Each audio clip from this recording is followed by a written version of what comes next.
తెలంగాణకు చెందిన వరి ధాన్యం కర్ణాటక రాష్ట్రానికి తీసుకురావద్దంటూ అక్కడి రైతులు ఆందోళన చేపట్టారు. కర్ణాటక వరి ధాన్యాన్ని తెలంగాణకు రానియకపోవడంతో తెలంగాణ వరి ధాన్యాన్ని కూడా తమ రాష్ట్రానికి తీసుకురావద్దని రైతులు డిమాండ్ చేశారు.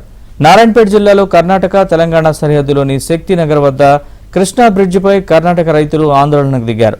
తెలంగాణ వరి ధాన్యంతో ఉన్న వాహనాల్ని వెనక్కి తీసుకువెళ్లాలని రైతులు డిమాండ్ చేశారు. అదే సమయంలో అక్కడికి చేరుకున్న తెలంగాణ పోలీసులతో కర్ణాటక రైతులు వాగ్వాదానికి దిగారు. కర్ణాటక బండి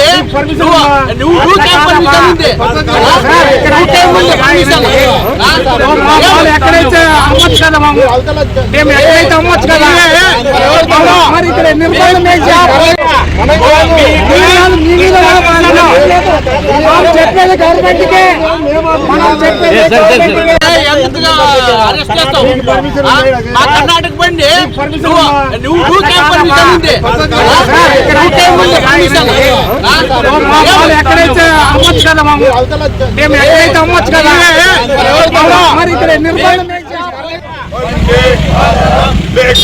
ಬೇಕು